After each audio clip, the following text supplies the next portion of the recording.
In today's video, I'm going to teach you how to merge clips in Shotcut.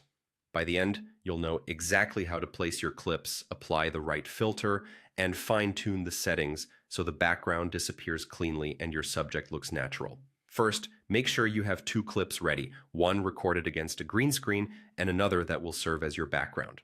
This background can be anything: footage, a still image, or a graphic.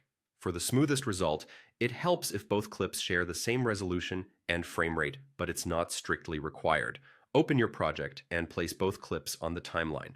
Put the green screen clip on the track above the background clip. This order matters because Shotcut treats tracks like layers.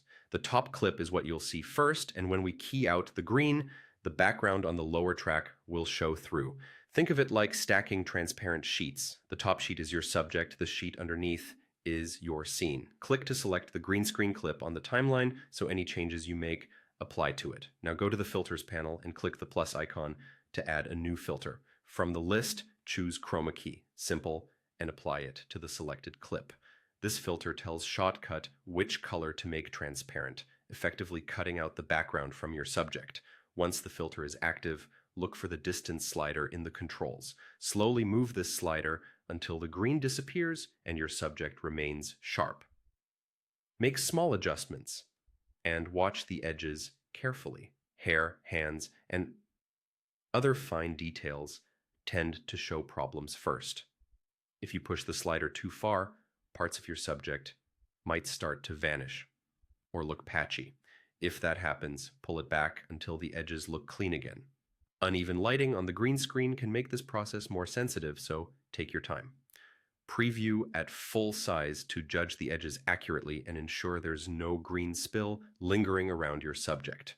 If your footage uses a different screen color, like blue or another solid shade, change the key color in the filter settings. For the most precise result, use the color picker and click directly on the background in your shot. This samples the exact hue in your footage, which is particularly helpful if the color isn't perfectly uniform. That's it. With your green screen clip on top, the chroma key, simple filter applied, and the distance slider dialed in, you'll have a clean composite where your subject sits seamlessly over your chosen background.